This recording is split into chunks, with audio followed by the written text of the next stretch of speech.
যাচ্ছি, এই যে ওকে চলতি পথে আসছিলাম ছবি তোলার জন্য।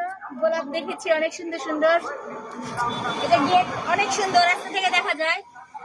এটা হচ্ছে বাইপাস রোড, মুলিবাড়ি বলে, লেখা আছে উপরে। Okay bye.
বিয়ের সময় তো সবাইকে গোসল করাই, তবে এমনভাবে গোসল না করালেও পারতো।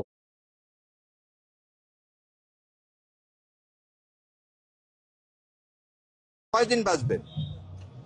তোর খবরে বেশি দিন না দুনিয়া বেশি দিন? জামায়াত সাধারণত কখনো ফুল দিতে আসে না শহীদ মিনারে, এবার আপনারা কি মনে করে আইলেন? এবার রাষ্ট্রীয় আচার হিসাবে এটা আমার দায়িত্ব, বিরোধী দলীয় নেতা হিসাবে এখানে আসতে হবে আমার সঙ্গীদেরকে নিয়ে, তাই আমি এসেছি। এখনো কি জামাত এটা নাজায়েজ মনে করে? আপনি এই প্রশ্ন কেন আজকে করছেন? এই ধরনের একটা পবিত্র মুহূর্তে এই ধরনের প্রশ্ন